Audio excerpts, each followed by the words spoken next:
Olá, pessoal! Tranquilidade por aí? Voltamos para a semana 3 do volume 5 e hoje trabalhando fotossíntese, meu povo do primeiro ano.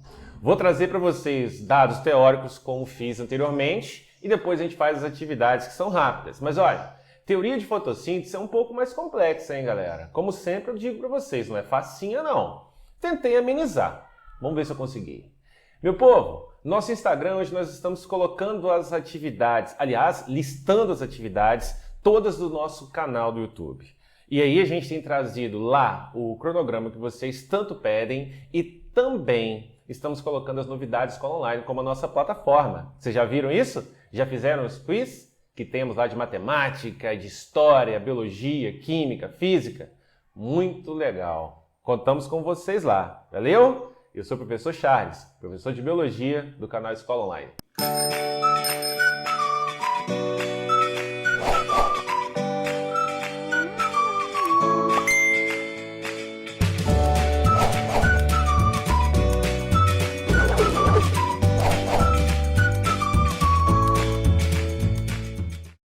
Então vamos ao trabalho, galera.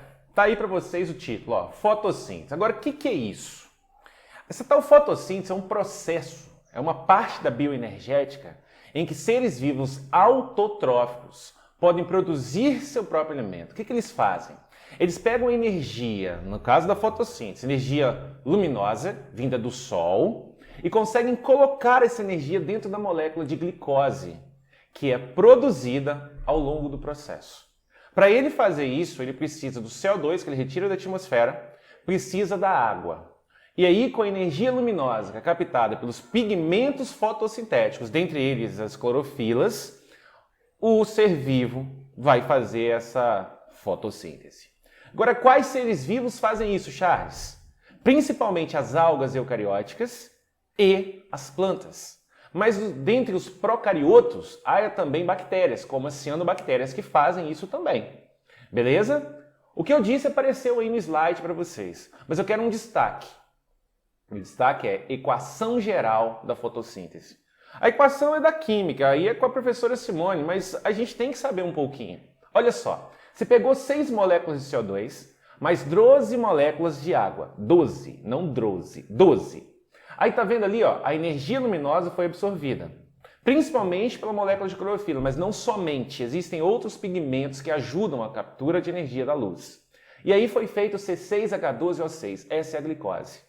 As ligações entre os átomos de carbono, carbono com hidrogênio, carbono com oxigênio, que vão ter essa energia da luz. A energia da luz é armazenada. E dentro da glicose, a energia não é luminosa mais, é energia química. Bacana? E aí, pessoal, foram produzidas 6 moléculas de água e 6 moléculas de oxigênio, que às vezes pode vir a ser liberado para a atmosfera. Eu quero já logo focar uma coisa que muitas vezes eles vão te falar em questões para te enrolar. Você vai rir da cara da questão. Pelo contrário, você vai cair. As plantas transformam CO2 em oxigênio. Isso é algo muito falado. Eu quero saber de você. Você acha que isso é verdade? As plantas transformam CO2 em oxigênio. Está errado. O CO2, o carbono do CO2, ele foi para a glicose ali, ó. Charles, e o oxigênio que a planta emitiu, que eu estou vendo ali, ó? Veio da água. O oxigênio que uma planta emite, ou mesmo que uma alga emite, vem da água. E as algas são quem mais emitem esse oxigênio. O grupo das algas, principalmente as algas feitas de uma só célula, que hoje fazem parte, a gente fala reino protoctista, mas reino... pode falar protista ainda, embora seja um nome caindo em desuso, mas são as algas unicelulares eucarióticas, que formam o que nós chamamos de fitoplâncton. Elas sozinhas produzem cerca de 70% do oxigênio atmosférico. Se você pegar cianobactérias, que também são chamadas de algas, mas são bactérias, são procarióticas, elas produzem cerca de 20%. E as plantas respondem por 10% desse oxigênio. Mas todo esse oxigênio vem da água. Tá vendo a água ali no reagente? Ó? 12 moléculas de água. A quebra dessas moléculas de água gera um oxigênio. Por favor, não se esqueçam disso. Agora, aonde essa fotossíntese ocorre caso eu esteja falando de uma planta? Então vamos focar mais na matéria fotossíntese em planta? Porque o material PET fez isso. O PET que você tem de ter sempre fez isso. Então deixa eu te mostrar com mais riqueza de detalhe o que ele não fez. Peguei a folha. Agora eu vou pegar uma célula da folha. Célula vegetal tem algumas características peculiares, como a parede celular de celulose, tá vendo? O núcleo, toda célula eucariótica tem núcleo, essa é mais uma célula eucariótica. O vacúolo celular, que é exclusivo, tá vendo? Pode ocupar até 90% do volume de uma célula. E os plastos. Nesse caso, se tratando de uma célula de folha, é um cloroplasto. Lembre-se que plastos existem vários. Tem dificuldade nisso? Vai na aula de organelas celulares na minha playlist. Lá eu coloco todos os plastos para vocês. Show? Agora eu ainda não estou contente, eu não cheguei onde você precisa, eu não estou te ajudando ainda. Então eu vou continuar. Eu vou agora aumentar o cloroplasto. Segura aí que eu vou aumentar ele grandão daqui a pouco, porque você tem que saber as partes dele. Então, ó, aí está o cloroplasto. Uma organela que possui duas membranas, membrana externa e membrana interna, beleza? É uma organela que tem o estroma. Esse estroma e essas moléculas de DNA aí, e essas duas membranas, são coisas que remetem ao que ele realmente foi um dia. Os cloroplastos, ou os plastos e as mitocôndrias eram bactérias de vida livre, mas que na Terra primitiva ainda, há muito tempo atrás, bilhões de anos atrás, foram fagocitadas por uma outra célula. Fagocitada, digamos que foi comida, mas galera, não foi digerida. Ficou dentro da célula.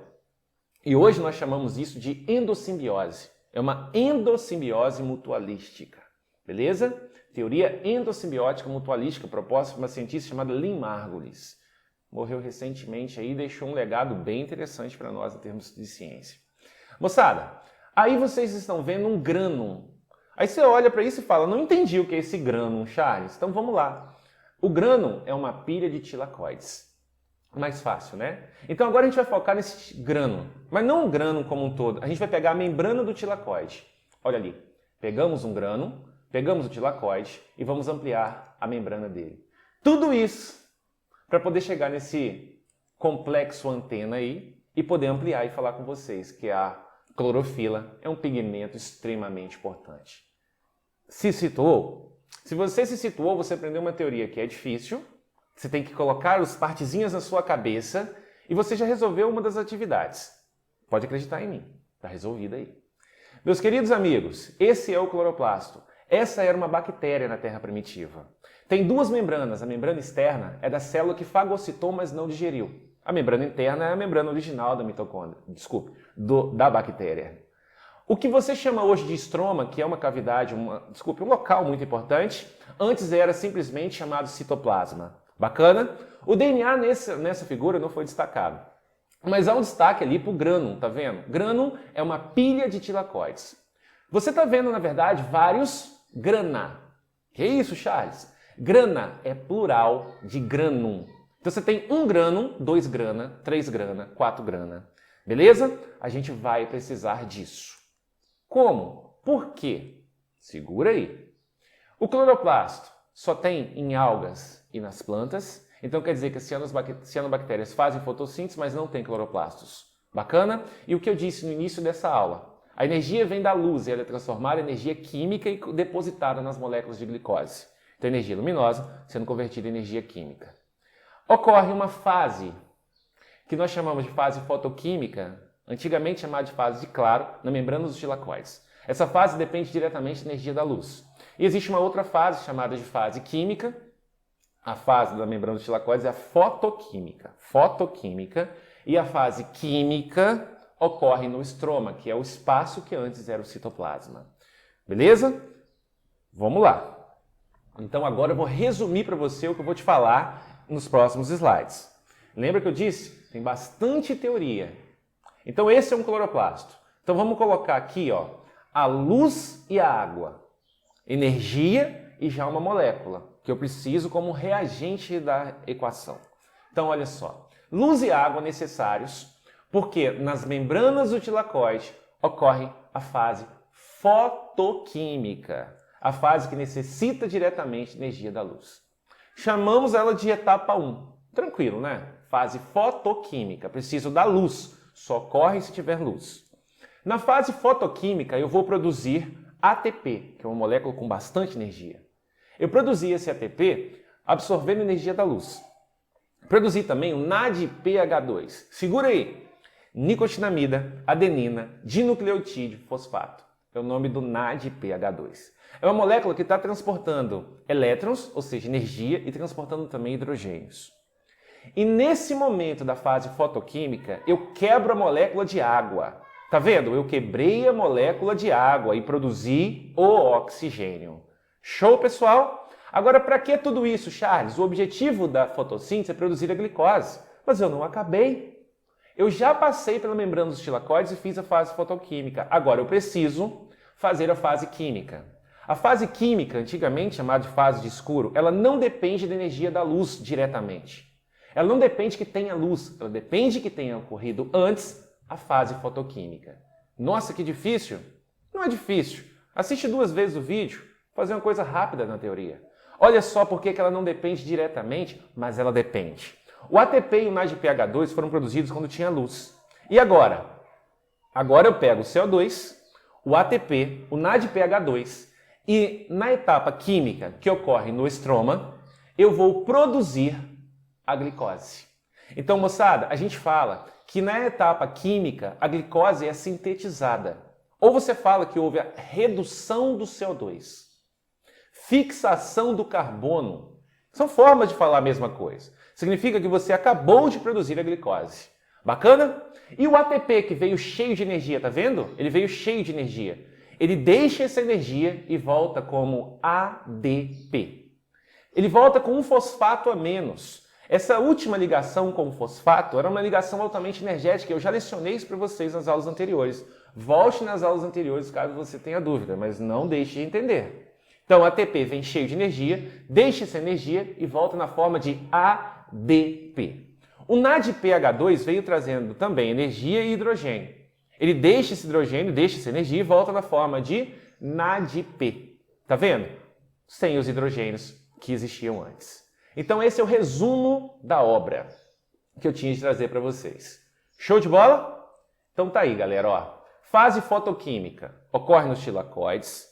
É o momento em que as moléculas de clorofila absorvem a energia da luz. Show?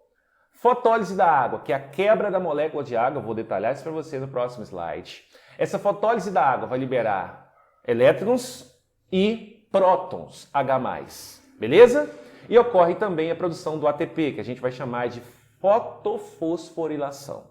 Existem 2 tipos de fotofosforilações, a cíclica e a acíclica. Isso eu já não trago para vocês nessa aula especificamente, porque é um processo mais complexo. Mas se você tiver dúvida, fala aí que eu te ajudo depois. Beleza? Então, ó, essa é a fase que só ocorre quando tem luz. Fase fotoquímica é o nome mais usado, mas antes chamava-se também de fase de claro. Agora, olha aí. Fotólise da água. Vou quebrar a molécula de água, pessoal, ó. Quebrei. Aí eu libero, ó, quebrei 2 moléculas. Libero 4 prótons H+, 4 elétrons. 4H+, 4 elétrons. Então, 4 prótons e 4 elétrons. Mas olha só, e o oxigênio? Ah, o oxigênio sobrou. E aí você tem uma molécula de oxigênio. Pode ser que a célula libere esse oxigênio para a atmosfera, como as algas fazem, e por isso eu e você estamos respirando. Bacana? Então essa é a fotólise da água. Mas e o NADP? Tá vendo aqueles prótons H+ da água? Tá vendo lá, ó, 4 prótons H+? Deixa eu te mostrar se você não tá vendo. Olha aqui, ó, 4 prótons H+. Fechou? Esses prótons H+, eles são recebidos pelo NADP, ó. Então o NADP vai virar NADPH, porque ele recebe os prótons da água. Então virou aí o NADPH2. Show?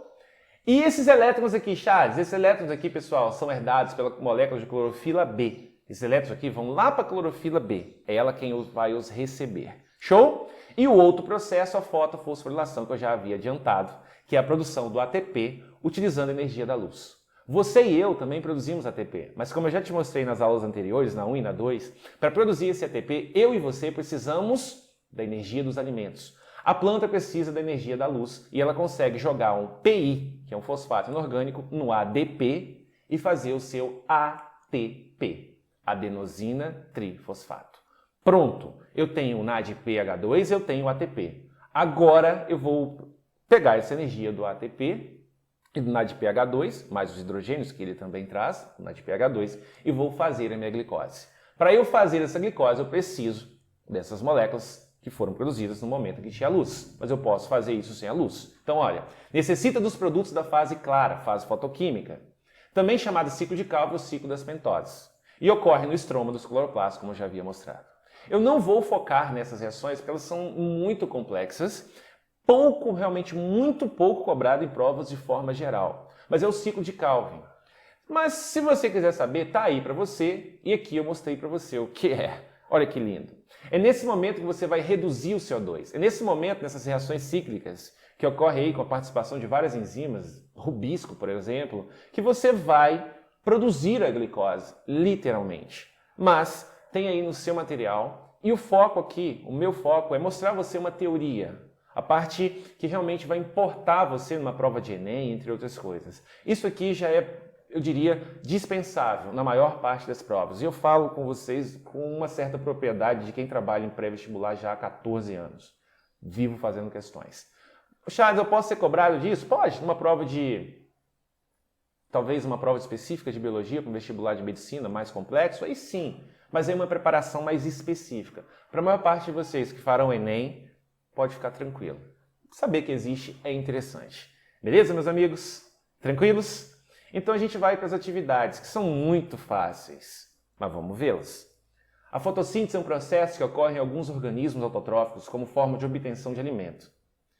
Para a realização desse processo, vários fatores são necessários, como um pigmento de cor verde denominado de... Meu Deus do céu, é muito fácil, Charles, concordo com você. Brincadeirinha de criança, né, galera? Então vai lá, qual a resposta? B de Botafogo. Fácil, né? Mamão com açúcar. Vai para 2. E ó, essa semana tem que ser 100%, hein? Tem que acertar as 4. A fotossíntese é um processo importante para garantir a sobrevivência da planta e é dividida em 2 etapas, tradicionalmente chamadas fase clara e fase escura. Isso que me obrigou a falar fase clara e fase escura. A gente já não fala mais assim. A fase clara ocorre na membrana dos tilacoides do cloroplasto. Já a fase escura ocorre... Tá vendo que é um processo de memorização de nomes? Por isso que eu tive que trazer para você o cloroplasto. Tem que saber o nome das partes do cloroplasto. Sim, tem que saber. E aí é muito fácil, né, pessoal? Estroma do cloroplasto. Aí você fala, chato, você colocou B de Botafogo 2 vezes? Eu não, foi o PET. O pessoal é botafoguense, o mundo é botafoguense. Só é cruzeirense o Galvão. 3. A redução do dióxido de carbono em carbono orgânico na fotossíntese ocorre via ciclo. Viu por que eu falei com vocês que eu tinha que mostrar que existia? Estava na atividade 3. Qual o nome daquele ciclo maravilhoso que você olhou uma vez e já aprendeu tudo? Qual o nome daquilo? Ciclo de Calvin ou ciclo das pentoses. Foi coincidência cair B de novo. Não foi eu que coloquei. B de Botafogo. Vou para 4. O processo de fotossíntese é considerado em 2 etapas. A fotoquímica, ou fase de claro, e a química, ou fase de escuro. Na primeira fase, não ocorre o quê? Na primeira fase, ou seja, fase de claro, o que não é produzido? O que não acontece? Não acontece a produção de glicose, concorda? Produzir glicose, na ecologia, a gente fala que a planta está sequestrando o CO2. Bem interessante porque ajuda a amenizar o aquecimento global. Na face mais bioquímica da coisa, a gente fala reduzir CO2 ou fixar o CO2. A letra E, de escola, que vocês estão mortos de saudade. Tenho total certeza e convicção disso. Certinho? E a número 5. Sobre o processo de fotossíntese, é correto afirmar o quê? O que você tem convicção total de que acontece durante a fotossíntese e naquele momento certo que está sendo dito aí na letra A, B, C, D ou E. Deixa eu ajudá-los. Qual o nome desse processo? Fotólise da água. Fotólise da água, muito bem. Durante a quebra da água, fotólise significa quebra na presença de luz. São produzidos 4 prótons H+, 4 elétrons e oxigênio, que pode ser usado pela própria célula ou pode ser jogado para fora e vai para a atmosfera. Os prótons H+, os 4 prótons H+, vão ser capturados pelo NADP, que vai virar NADPH, ok? E H2. E os 4 elétrons vão para a molécula de clorofila B. As moléculas de clorofila B vão receber esses elétrons. Por isso, pessoal, Você pode até falar que foi eu, mas não é eu que marquei B de Botafogo de novo. A água é fonte de prótons H+, para a síntese de NADPH2 e de O2 para a atmosfera ou para a própria célula. Viu, pessoal? A teoria é mais complexa, mas a atividade bem simples. Tomara que você tenha feito antes de ter acertado as 4. Comenta aí para mim se você acertou as 4. Quero saber como é que vai o estudo de vocês. Beleza? Grande beijo, pessoal, e acompanhe o nosso Instagram para que você tenha as informações, não fique perdido. Galera, se cuidem e contem com a gente sempre. Até mais!